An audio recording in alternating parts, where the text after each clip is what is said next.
Order batting complete flop, middle order ಅಂತೂ ಇನ್ನೂ ಬರ್ಬಾದ್. ಬೌಲಿಂಗ್ ಸ್ಕ್ವಾಡ್ ಕೂಡ ಸೂಪರ್ ಸ್ಟ್ರಾಂಗ್ ಎನ್ನುವಂತಿಲ್ಲ.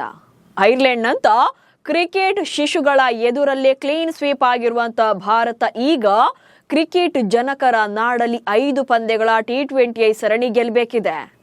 ಇಂಗ್ಲೆಂಡ್ ನಂತ ಪಿಚ್ ಹಾಗೆ ಅಲ್ಲಿನ ಬೌಲಿಂಗ್ ಯೂನಿಟ್ ಎದುರು ಎದೆಯೊಡ್ಡಿ ನಿಲ್ಲೋದು ಸವಾಲಿನ ಕೆಲಸವೇ. ಇದಕ್ಕಾಗಿ ದಿ ಬೆಸ್ಟ್ ಎನ್ನುವಂತ ಪ್ಲೇಯಿಂಗ್ 11ನೇ ಅಖಾಡಕ್ಕಿಳಿಸಬೇಕು. ಹಾಗಾದ್ರೆ ಬ್ಯಾಟಿಂಗ್ ನಲ್ಲಿ ಚೇಂಜಸ್ ಮಾಡ್ತಾರಾ, ಮಿಡಲ್ ಆರ್ಡರ್ ನಲ್ಲಿ ಬದಲಾವಣೆ ತರ್ತಾರಾ? ಸೊ ಹೇಗಿರುತ್ತೆ ಫೈನಲ್ ಸ್ಕ್ವಾಡ್? ವೈಭವ್ ಸೂರ್ಯವಂಶಿಗೆ ಇಲ್ಲೂ ಕೂಡ ಡೆಬ್ಯೂ ಅವಕಾಶ ಸಿಗಲ್ವಾ? ಈ ಬಗ್ಗೆ ಹೇಳ್ತೇನೆ. ನಾನು ಶಾಂತ. ನೀವು ಸುದ್ದಿಯಾನದ ಸಬ್ಸ್ಕ್ರೈಬರ್ ಆಗೋದಕ್ಕೆ ಮರಿಬೇಡಿ. ಭಾರತ ಹಾಗೆ ಇಂಗ್ಲೆಂಡ್ ನಡುವಿನ T20 ಸರಣಿ ನಾಳೆಯಿಂದ ಆರಂಭ ಆಗಲಿದೆ. ಚೆಸ್ಟರ್ಲೆ ಸ್ಟ್ರೀಟ್ ನಲ್ಲಿ ನಡೆಯಲಿರುವಂತಹ ಮೊದಲ ಪಂದ್ಯದಲ್ಲಿ ಗೆಲ್ಲೋ ಮೂಲಕ ಭಾರತ ಈ ಫಾರ್ಮೆಟ್ ನಲ್ಲಿ ಕಮ್ಬ್ಯಾಕ್ ಮಾಡಬೇಕಿದೆ. ಮೊನ್ನೆಯಷ್ಟೇ ಐರ್ಲೆಂಡ್ ವಿರುದ್ಧ ಸೋತಿರುವಂತಹ ಭಾರತಕ್ಕೆ ಓವರ್ಕಮ್ ಮಾಡೋಕೆ ಸಾಕಷ್ಟು ಟೈಮ್ ಕೂಡ ಇಲ್ಲ. ಆನ್ ಫೀಲ್ಡ್ ಸಕ್ಸಸ್ ಆಗಬೇಕು ಅಂದ್ರೆ ಆಡುವಂತ ಆಟಗಾರರು ಕೂಡ ಸ್ಟ್ರಾಂಗ್ ಪರ್ಫಾರ್ಮೆನ್ಸ್ ಕೊಡಲೇಬೇಕು. ಆದ್ರೆ ಈ ಪಂದ್ಯಕ್ಕೂ ಮುನ್ನ ಮೇನ್ಲಿ 5 ಚಾಲೆಂಜಸ್ ಕಾಣ್ತಾ ಇರುವಂತದ್ದು. ಮೊದಲಿಗೆ ಏನೆಲ್ಲ ಚಾಲೆಂಜಸ್ ಇದೆ, ಸೊ ಅದನ್ನ ಹೇಗೆ ಇವರು ಫುಲ್ಫಿಲ್ ಮಾಡ್ತಾರೆ ಅಥವಾ ಹೇಗೆ ಪ್ಲೇಯಿಂಗ್ 11 ಸೆಟ್ ಮಾಡ್ತಾರೆ ಅನ್ನೋದನ್ನ ನೋಡೋಣ. ಮೊದಲಿಗೆ ಚಾಲೆಂಜ್ಗಳ ಬಗ್ಗೆ ತಿಳ್ಕೊಳ್ಳೋಣ. ಮೊದಲನೇದಾಗಿ ಓಪನಿಂಗ್ ಜೋಡಿಯಿಂದ ಬಾರದಂತ ಬಿಗ್ ಪಾರ್ಟ್ನರ್ಶಿಪ್. ಭಾರತ ಪರ ಕಳೆದ 2 ಪಂದ್ಯಗಳಲ್ಲಿ T20 ಪಂದ್ಯಗಳಲ್ಲಿ ಐರ್ಲೆಂಡ್ ವಿರುದ್ಧ ಆಡಿದಾಗ ಸೊ ಬಿಗ್ ಪಾರ್ಟ್ನರ್ಶಿಪ್ ಅನ್ನೋದು ಬಂದಿಲ್ಲ. ಅದರಲ್ಲೂ ಕೂಡ 2 ಪಂದ್ಯಗಳಲ್ಲಿ ಸೇರಿ 5 ರನ್ ಗಳಿಸಿರುವಂತ ಸಂಜು ಸ್ಯಾಮ್ಸನ್. ಸೊ 2 ಪಂದ್ಯಗಳಲ್ಲಿ ಓಪನರ್ ಆಗಿ ಆಡಿರುವಂತ ಸಂಜು ಸ್ಯಾಮ್ಸನ್ 5 ರನ್ಗಳನ್ನ ಮಾತ್ರ ಕಲೆ ಹಾಕಿರುವಂಥದ್ದು. ಅದರಲ್ಲೂ 2ನೇ ಪಂದ್ಯದಲ್ಲಿ ಗೋಲ್ಡನ್ ಡಕ್ಔಟ್ ಆಗಿರುವಂಥದ್ದು. ಹೇಗೆ ಇವರು T20 ವಿಶ್ವಕಪ್ನಲ್ಲಿ ಕೊನೆಯ 3 ಪಂದ್ಯಗಳಲ್ಲಿ ಹ್ಯಾಟ್ರಿಕ್ ಅರ್ಧ ಶತಕವನ್ನ ಬಾರಿಸುವ ಮೂಲಕ ಭಾರತಕ್ಕೆ ಸೊ T20 ವಿಶ್ವಕಪ್ ಅನ್ನ ಗೆಲ್ಲೋಕೆ ದೊಡ್ಡ ಕೊಡುಗೆಯನ್ನೇ ನೀಡಿದ್ರು. ಸೊ ಅದಾದ್ಮೇಲೆ ಇವರನ್ನ T20 ವಿಶ್ವಕಪ್ ಹೀರೋ ಅಂತಾನೆ ಕರಿತಾ ಇದ್ರು. ಆದ್ರೆ ಈಗ ಐರ್ಲೆಂಡ್ ವಿರುದ್ಧದ 2 ಪಂದ್ಯಗಳಲ್ಲೂ ಕೂಡ ಫೇಲ್ಯೂರ್ ಆಗಿರುವಂತದ್ದು.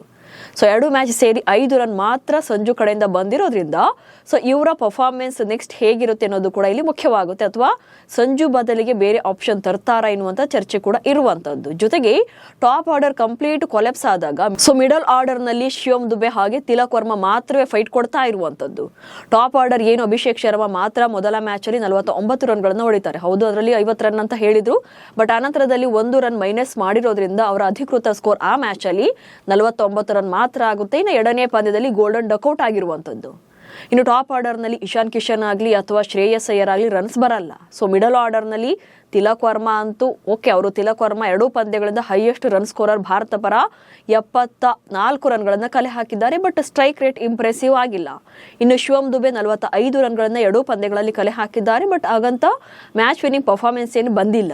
ಅದಾದ್ಮೇಲಿನ ಏನು ಆಲ್ರೌಂಡರ್ ಕಡೆಯಿಂದಲೂ ಕೂಡ ರನ್ಸ್ ಬಂದಿಲ್ಲ. ಅಕ್ಷರ್ ಪಟೇಲ್ ಇರ್ಬೋದು ಅಥವಾ ವಾಷಿಂಗ್ಟನ್ ಸುಂದರ್ ಇರ್ಬೋದು ಅಥವಾ ಸೂರ್ಯಾನ್ ಶೆಡ್ಗೆ ಇರ್ಬೋದು, ಇವ್ರು ಯಾರು ಕೂಡ ಇಂಪ್ಯಾಕ್ಟ್ ಮಾಡೇ ಇಲ್ಲ. ಸೊ ಹೀಗಾಗಿ ಮಿಡಲ್ ಆರ್ಡರ್ ನಲ್ಲಿ ಇರುವಂತ ಚಾಲೆಂಜಸ್ ನ ಹೇಗೆ ಇವರು ಕ್ಲಿಯರ್ ಮಾಡ್ಕೊಳ್ತಾರೆ ಅನ್ನೋದು ಕೂಡ ಮುಖ್ಯವಾಗುತ್ತೆ.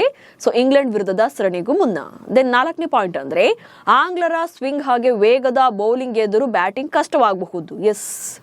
ಇಂಗ್ಲೆಂಡ್ ನಂತಹ ಪಿಚ್ಗಳಲ್ಲಿ ಭಾರತಕ್ಕೆ ಬ್ಯಾಟಿಂಗ್ ಸ್ವಲ್ಪ ಕಷ್ಟ ಆಗಬಹುದು. ಅದರಲ್ಲೂ ಕೂಡ ಅವರ ಪೇಸ್ ವಿಭಾಗ ಅಂತೂ ತುಂಬಾನೇ ಸ್ಟ್ರಾಂಗ್ ಇರುವಂತದ್ದು. ಸ್ವಿಂಗ್ ಬೌಲಿಂಗ್ ಮುಂದೆ ಎದೆ ಕೊಟ್ಟು ಆಡೋದು ಕೂಡ ಕಷ್ಟವಾಗಬಹುದು. ಅದು ಅಲ್ಲದೆ ಇವರು T20 ವಿಶ್ವಕಪ್ನಲ್ಲೇ ಭಾರತ ವಿರುದ್ಧ ತುಂಬಾನೇ ಚೆನ್ನಾಗಿ ಆಡಿದ್ರು. ಸೆಮಿಫೈನಲ್ ನಲ್ಲಿ ನಿಜಕ್ಕೂ ಕೂಡ ಭಾರತಕ್ಕೆ ಸೋಲಿನ ಭೀತಿ ಹುಟ್ಟಿಸಿದ್ರು.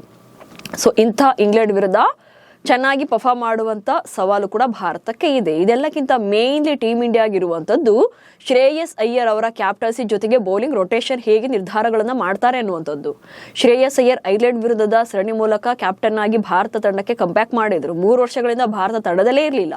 ಸೊ ಅವರು ಕ್ಯಾಪ್ಟನ್ ಆಗಿ ಕಂಬ್ಯಾಕ್ ಮಾಡಿರೋದ್ರಿಂದ ಕ್ಯಾಪ್ಟನ್ಸಿನ ನಿಭಾಯಿಸೋದ್ರ ಜೊತೆಗೆ ಅವರು ಬ್ಯಾಟಿಂಗ್ ನಲ್ಲೂ ಕೂಡ ಫೇಲ್ಯೂರ್ ಆಗಿರುವಂತದ್ದು. ಜೊತೆಗೆ ಬೌಲಿಂಗ್ ರೊಟೇಷನ್ ಹೇಗೆ ಮಾಡ್ತಾರೆ, ಸೊ ಆನ್ ಫೀಲ್ಡ್ ನಲ್ಲಿ ಅವರು ಹೇಗೆ ನಿರ್ಧಾರಗಳನ್ನ ತೆಗೆದುಕೊಳ್ತಾರೆ ಅನ್ನೋದು ಕೂಡ ಪಂದ್ಯದ ಸೋಲು ಗೆಲುವಿನ ಮೇಲೆ ಡಿಪೆಂಡ್ ಆಗುತ್ತೆ. ಸೊ ಇಂಗ್ಲೆಂಡ್ ವಿರುದ್ಧ ಸರಣಿ ಆರಂಭ ಮಾಡೋಕ್ಕೂ ಮುನ್ನ ಮೊದಲು ಈ 5 ಪ್ರಾಬ್ಲಮ್ಗಳಿಗೆ ಸೊಲ್ಯೂಷನ್ ಅನ್ನ ಹುಡ್ಕೊಳ್ಬೇಕು. ಮೇನ್ಲಿ ಭಾರತ ಬ್ಯಾಟಿಂಗ್ ವೀಕ್ ಆಗ್ತಾ ಇರೋದು ಗೊತ್ತಾಗ್ತಾ ಇದೆ. ಟಾಪ್ ಆರ್ಡರ್ ಮಿಡಲ್ ಆರ್ಡರ್ ನಲ್ಲಿ ರನ್ಸ್ ಬರ್ತಾ ಇಲ್ಲ. ಹೀಗಾಗಿ ಆಂಗ್ಲರನ್ನ ಭೇಟಿ ಆಡಬೇಕು ಅಂದ್ರೆ ಬ್ಯಾಟಿಂಗ್ ಯೂನಿಟ್ ಮೇಲೆ ಫೋಕಸ್ ಮಾಡಬೇಕು. ಸೊ ಇದೇ ಕಾರಣಕ್ಕೆ ವೈಭವ್ ಸೂರ್ಯವಂಶನ ಆಡಿಸಿ ಎನ್ನುವಂತ ಕೂಗು ಇದೆ. ಆದ್ರೆ ಸದ್ಯದ ಡೆವಲಪ್ಮೆಂಟ್ ಗಳನ್ನ ನೋಡ್ತಾ ಇದ್ರೆ ವೈಭವ್ ಇಂಗ್ಲೆಂಡ್ ನಲ್ಲೂ ಕೂಡ ಡೆಬ್ಯೂ ಮಾಡೋದು ಕಷ್ಟ ಇದೆ. ಯಾಕಂದ್ರೆ ಟೀಮ್ ಇಂಡಿಯಾದ ಸಹಾಯಕ ಕೋಚ್ ಆಗಿರುವಂತ ರಾಂಟೆನ್ ಡೊಶೆಟ್ ಅವರು ಹೇಳಿರುವಂತಹ ಹೇಳಿಕೆ ಇಲ್ಲಿ ಸೂರ್ಯವಂಶಿ ಅವರ ಪದಾರ್ಪಣೆ ಬಗ್ಗೆ ಅನುಮಾನಗಳನ್ನ ಮೂಡಿಸಿದೆ. ಅವ್ರು ಹೇಳ್ತಾರೆ, ಸೂರ್ಯವಂಶಿ ಆಡಿಸದ ಮ್ಯಾನೇಜ್ಮೆಂಟ್ ನಿರ್ಧಾರವನ್ನು ಅವರು ಸಮರ್ಥನೆ ಮಾಡ್ಕೊಳ್ತಾರೆ. ಜೊತೆಗೆ ಐರಿಷ್ ಸರಣಿ ಬಳಿಕ ಮಾತನಾಡಿದಂತ ರಾಂಟೇನ್, ವೈಭವ್ ಅಂತಾರಾಷ್ಟ್ರೀಯ ಕ್ರಿಕೆಟ್ ಆಡೋಕೆ ಸರ್ವ ಸಮರ್ಥರಿದ್ದಾರೆ, ಕಂಪ್ಲೀಟ್ ಫಿಟ್ ಆಗಿದ್ದಾರೆ, ಸೊ ಇದರಲ್ಲಿ ಡೌಟೇ ಇಲ್ಲ. ಆದ್ರೆ ಕೇವಲ 3 ತಿಂಗಳ ಹಿಂದಷ್ಟೇ ಭಾರತಕ್ಕೆ ವಿಶ್ವಕಪ್ ಗೆಲ್ಲಿಸಿಕೊಟ್ಟಂತ ಸಂಜು ಸ್ಯಾಮ್ಸನ್ ಅವರಂತ ಆಟಗಾರನ ಸುಮ್ಮನೆ ಕೈ ಬಿಡೋಕೆ ಸಾಧ್ಯನೇ ಇಲ್ಲ ಎಂದಿದ್ದಾರೆ. ಹೀಗಾಗಿ ಇಲ್ಲೂ ಕೂಡ ವೈಭವ್ಗೆ ಬೆಂಚ್ ಕಾಯಿಸೋದು ಪಕ್ಕ ಎನ್ನುವಂತ ನಿರ್ಧಾರಗಳು ಕಾಣ್ತಾ ಇದೆ. ಹಾಗಾದ್ರೆ ಹೇಗಿರುತ್ತೆ ಫೈನಲ್ ಪ್ಲೇಯಿಂಗ್ 11 ಅನ್ನೋದನ್ನ ನೋಡ್ತಾ ಹೋಗೋಣ. ಸೊ ಭಾರತ ಪರ ಆಸ್ ಯೂಶುವಲ್ ಅಭಿಷೇಕ್ ಶರ್ಮಾ ಹಾಗೆ ಸಂಜು ಸ್ಯಾಮ್ಸನ್ ಇನ್ನಿಂಗ್ಸ್ ಅನ್ನ ಆರಂಭ ಮಾಡುವಂತ ಸಾಧ್ಯತೆಗಳಿದೆ. ಅಭಿಷೇಕ್ ಶರ್ಮಾ ಎಂದಿನಂತೆ ಪವರ್ ಹಿಟ್ಟಿಂಗ್ ಬ್ಯಾಟಿಂಗ್, ಅವರೊಂಥರ ಸ್ವಿಚ್ ಆನ್ ಸ್ವಿಚ್ ಆಫ್ ಇದ್ದಂಗೆ. ಒಂದು ಮ್ಯಾಚ್ ಅಲ್ಲಿ ಹೊಡೋದ್ರೆ ಅಗ್ರೆಸಿವ್ ಬ್ಯಾಟಿಂಗ್ ಅನ್ನ ಮಾಡ್ತಾರೆ, ಇಲ್ಲ ಅಂತಂದ್ರೆ ಫಸ್ಟ್ ಓವರ್ ಅಥವಾ ಸೆಕೆಂಡ್ ಓವರ್ ನಲ್ಲಿ ವಿಕೆಟ್ ಅನ್ನು ಒಪ್ಪಿಸ್ತಾರೆ. ಅದರಲ್ಲೂ ಕೂಡ ಈ ವರ್ಷ ಸತತ ಡಕ್ಔಟ್ಗಳಿಂದಲೇ ಅವರೊಂದು ಕೆಟ್ಟ ರೀತಿಯಾದಂಥ ದಾಖಲೆಯನ್ನ ಮಾಡಿರುವಂಥದ್ದು. ಇನ್ನು ಸಂಜು ಸ್ಯಾಮ್ಸನ್ ಕೂಡ ಹಾಗೆ ಒನ್ಸ್ ಸೆಟಲ್ ಆಗೋವರೆಗೂ ಅವರು ತುಂಬಾ ಟೈಮ್ ತಗೊಳ್ತಾರೆ. ಬಟ್ ಸೆಟಲ್ ಆದ್ರ ಅಂತಂದ್ರೆ ತುಂಬಾನೇ ಡೇಂಜರಸ್ ಆಟಗಾರ, ಅಷ್ಟು ಈಸಿಯಾಗಿ ಬಿಟ್ಕೊಡಲ್ಲ. ಬಟ್ ಸಂಜು ಸ್ಯಾಮ್ಸನ್ ಕೂಡ ಕೆಲ ಪಂದ್ಯಗಳಲ್ಲಿ ತುಂಬಾ ಎಕ್ಸ್ಟ್ರಾರ್ಡಿನರಿ ಪರ್ಫಾರ್ಮೆನ್ಸ್ ಬಂದರೂ ಕೂಡ ಇನ್ನೂ ಕೆಲವು ಸಲ ಬ್ಯಾಕ್ ಟು ಬ್ಯಾಕ್ ಅವರು ವಿಫಲ ಆಗ್ತಾ ಇರೋದು ಕೂಡ ಚರ್ಚೆ ಆಗ್ತಾ ಇದೆ. ಸೊ ಆಸ್ ಯೂಶುವಲ್ ಇವರಿಬ್ಬರನ್ನೇ ತಗೊಂಡ್ ಬರ್ತಾರೆ, ಇಲ್ಲಿ ಏನೇ ಚರ್ಚೆಗಳು ಇದ್ರೂ ಕೂಡ. ಇನ್ನು ನಂಬರ್ 3 ನಲ್ಲಿ ಇಶಾನ್ ಕಿಶನ್ ಬರ್ತಾರೆ. ಇಶಾನ್ ಕಿಶನ್ ಆಕ್ಚುಲಿ ಒಳ್ಳೆ ಫಾರ್ಮ್ ಅಲ್ಲಿ ಇದ್ರು. ಅವರು T20 ವಿಶ್ವಕಪ್ ಇರ್ಬೋದು ಅಥವಾ ಅದಕ್ಕಿಂತ ಮುಂಚೆ ನಡೆದ ಸರಣಿ ಇರ್ಬೋದು, ಅದಾದ್ಮೇಲೆ IPL ಇರ್ಬೋದು.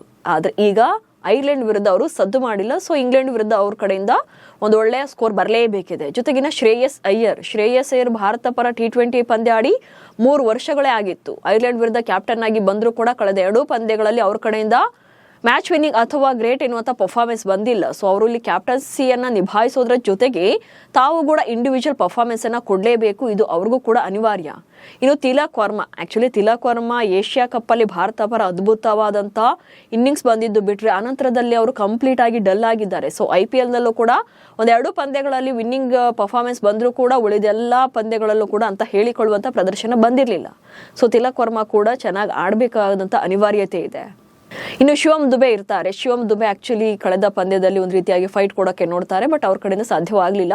So Shivam Dube actually death ಓವರ್ಗಳಲ್ಲಿ ಒಳ್ಳೆನೇ ಆಟಗಾರ, ಬಟ್ ಅವರಿಗೆ ಟಾಪ್ ಆರ್ಡರ್ನಲ್ಲಿ ರನ್ಸ್ ಇಲ್ಲದೆ ಇರೋದು ಅವರಿಗೆ ಪ್ರೆಷರ್ ಆಗ್ತಾ ಇದೆ. ಇನ್ನು ಅಕ್ಷರ್ ಪಟೇಲ್ IPL ನಲ್ಲೂ ಕೂಡ ಅಷ್ಟೇನು ಸದ್ದು ಮಾಡಿರಲಿಲ್ಲ. ಸೊ ಅಕ್ಷರ್ ಪಟೇಲ್ ಈಗಲೂ ಕೂಡ ಭಾರತ ಪರ ಬೌಲಿಂಗ್ ಆಗಲಿ ಅಥವಾ ಬ್ಯಾಟಿಂಗ್ ಆಗಲಿ ಅವ್ರ ಕಡೆಯಿಂದ ಯಾವುದೇ ಕೊಡುಗೆ ಸಿಗ್ತಾ ಇಲ್ಲ. ಬಟ್ ಅನುಭವಿ ಆಟಗಾರ ಅಂತೇಳಿ ಅವ್ರ ಜೊತೆನೆ ಹೋಗುವಂತ ಅವಕಾಶ ಇರುತ್ತೆ. ಇನ್ನು ಸೂರ್ಯಾಶ್ ಶೆಡ್ಗೆ, ಸೊ ಏನು ಫಸ್ಟ್ ಮ್ಯಾಚ್ ಅಲ್ಲಿ ವಾಷಿಂಗ್ಟನ್ ಸುಂದರ್ ತುಂಬಾನೇ ಕಾಸ್ಟ್ಲಿ ಆದ ಕಾರಣ 2ನೇ ಮ್ಯಾಚ್ ಅಲ್ಲಿ ಸೂರ್ಯಾಶ್ ಶೆಡ್ಗೆನ ಆಡಿಸ್ತಾರೆ. ಬಟ್ 2ನೇ ಮ್ಯಾಚ್ ಅಲ್ಲಿ ಸೂರ್ಯಾಶ್ ಕಡೆಯಿಂದಲೂ ಬ್ಯಾಟಿಂಗ್ ಆಗಲಿ ಬೌಲಿಂಗ್ ಆಗಲಿ ಅವ್ರ ಕಡೆಯಿಂದ ಒಳ್ಳೆ ನಾಟ್ ಬರೋದಿಲ್ಲ. ಸೊ ಇವರನ್ನೇ ಮತ್ತೆ ಕಂಟಿನ್ಯೂ ಮಾಡುವಂಥ ಸಾಧ್ಯತೆಗಳು ಜಾಸ್ತಿ ಇರುತ್ತೆ. ಇನ್ನು ಹರ್ಷಿತ್ ರಾಣಾ ಆಕ್ಚುಲಿ ಬೇರೆಯವ್ರಿಗೆ ಕಂಪೇರ್ ಮಾಡಿದ್ರೆ ದಿ ಬೆಟರ್ ಆಪ್ಷನ್ ಅನ್ಸುತ್ತೆ ಹರ್ಷಿತ್ ರಾಣಾ. ಫಸ್ಟ್ ಮ್ಯಾಚ್ ಹಾಗೆ ಸೆಕೆಂಡ್ ಮ್ಯಾಚ್ ಅಲ್ಲಿ ಬೌಲಿಂಗ್ ಚೆನ್ನಾಗಿದೆ ಅವ್ರದ್ದು. ಜೊತೆಗೆ ಸೆಕೆಂಡ್ ಮ್ಯಾಚ್ ಅಲ್ಲಿ ಭಾರತಕ್ಕೆ ಒಂದು ರೀತಿಯಾಗಿ ಗೆಲುವಿನ ಹೋಪ್ಸ್ ಮೂಡಿಸಿದ್ದೆ ಹರ್ಷಿತ್ ರಾಣಾ ತಮ್ಮ ಬ್ಯಾಟಿಂಗ್ ನಲ್ಲಿ. ಸೊ ಹರ್ಷಿತ್ ರಾಣಾ ಕಂಟಿನ್ಯೂ ಆಗ್ತಾರೆ. ಸೊ ಅದರಲ್ಲಿ ನೋ ಡೌಟ್ ಅಥವಾ ಚೇಂಜಸ್. ಇನ್ನು ಹರ್ಷದೀಪ್ ಸಿಂಗ್ ಕೂಡ ಕಳೆದ 2 ಪಂದ್ಯಗಳಲ್ಲಿ ಒಳ್ಳೆ ಬಂದಿದೆ ಪ್ರದರ್ಶನ, ಹೀಗಾಗಿ ಅವ್ರ ಜೊತೆನೆ ಹೋಗ್ತಾರೆ. ಇನ್ನು ಪ್ರಿನ್ಸ್ ಯಾದವ್, ಸೊ ಏನು ಫಸ್ಟ್ ಮ್ಯಾಚ್ ಅಲ್ಲಿ ಪ್ರಸಿದ್ಧ ಕೃಷ್ಣ ತುಂಬಾನೇ ಎಕ್ಸ್ಪೆನ್ಸಿವ್ ಆದ್ರಂತ ಸೆಕೆಂಡ್ ಮ್ಯಾಚ್ ಅಲ್ಲಿ ಪ್ರಿನ್ಸ್ ಯಾದವ್ ಆಡಿಸ್ತಾರೆ. ಸೊ IPL ನಿಂದಲೇ ಸದ್ದು ಮಾಡ್ತಾ ಇರುವಂತ ಈ ಹುಡುಗ ಮತ್ತೆ ಈ ಪಂದ್ಯದಲ್ಲಿ ಕಂಟಿನ್ಯೂ ಆಗುವಂತ ಸಾಧ್ಯತೆಗಳು ಜಾಸ್ತಿ ಇದೆ. ಸೊ ಇಲ್ಲಿ ಕಳೆದ ಮ್ಯಾಚ್ ನಲ್ಲಿ ಆಡಿದಂತ ಆಟಗಾರನೇ ಇಲ್ಲೂ ಕೂಡ ಕಂಟಿನ್ಯೂ ಮಾಡಬಹುದು. ಉಳಿದಂತೆ ಬೌಲಿಂಗ್ ನಲ್ಲಿ ದುಬಾರಿ ಆಗಿರುವಂತಹ ಪ್ರಸಿದ್ಧ ಕೃಷ್ಣ ಅಥವಾ ವಾಷಿಂಗ್ಟನ್ ಸುಂದರ್ ಮತ್ತೆ ಬೆಂಚ್ ಕಾಯಿಸುವಂತ ಚಾನ್ಸಸ್ ಜಾಸ್ತಿ ಇದೆ. ಇನ್ನು ವೈಭವ್ ಸೂರ್ಯವಂಶಿ ಇನ್ನೂ ಸ್ವಲ್ಪ ದಿನ ಅವಕಾಶಕ್ಕಾಗಿ ಕಾಯಬೇಕಾಗಬಹುದು. ಇನ್ನು ರವಿ ಬಿಷ್ಣೋಯ್ ಕೂಡ ವೇಟಿಂಗ್ ಲಿಸ್ಟ್ ನಲ್ಲೇ ಇರ್ತಾರೆ. ಸೊ ಅವರು ಕೂಡ ಆಡುವಂತ ಸಾಧ್ಯತೆಗಳು ತೀರಾ ಕಡಿಮೆ. ಒಟ್ಟಿನಲ್ಲಿ team India T20 team aggressive batting ಹಾಗೆ ಬಿಗ್ ಸ್ಕೋರ್ ನಿಂದಲೇ ಸದ್ದು ಮಾಡಿದಂತ ತಂಡ. ಸೊ ಈಗ ಮತ್ತೆ ಇಂಗ್ಲೆಂಡ್ ವಿರುದ್ಧ ತಮ್ಮ ಹಳೇ ಪ್ರದರ್ಶನವನ್ನ ನೀಡೋ ಮೂಲಕ ಮರಳಿ ಗೆಲುವಿನ ಟ್ರ್ಯಾಕ್ಗೆ ಬರಬೇಕಿದೆ. ಸೊ ನಿಮ್ಮ ಪ್ರಕಾರ ಭಾರತ ಇಂಗ್ಲೆಂಡ್ ಸರಣಿಯನ್ನ ಗೆಲ್ಲುತ್ತಾ? ಹಾಗೆ ಪ್ಲೇಯಿಂಗ್ 11 ಹೇಗಿರಬೇಕು ಅನ್ನೋದನ್ನ ಕಮೆಂಟ್ಸ್ ಮೂಲಕ ತಿಳಿಸಿ. ಹಾಗೆ ಸುದ್ದಿಯನ್ನು ಫಾಲೋ ಮಾಡಿ. ನಮಸ್ಕಾರ.